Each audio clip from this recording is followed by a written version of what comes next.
Hey, good morning mga idol. Meron tayong tanggap yan, rice cooker. Ang sira niya, ayaw uminit. I mean, walang power. Tingnan natin. Wala siyang ilaw. Basic lang yan, tuturo ko sa inyo kung madalas na nagigisira siya.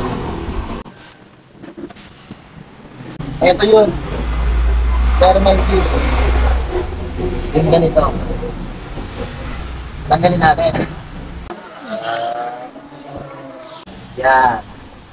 Sa loob niyan, may nakatagong thermal fuse.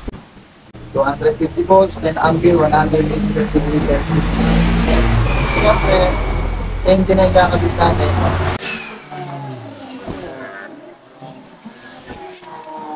Tapos, babalik lang yung tornilyo na isa dito na may kasamang pula. Yan na lang ka-basic mga idol.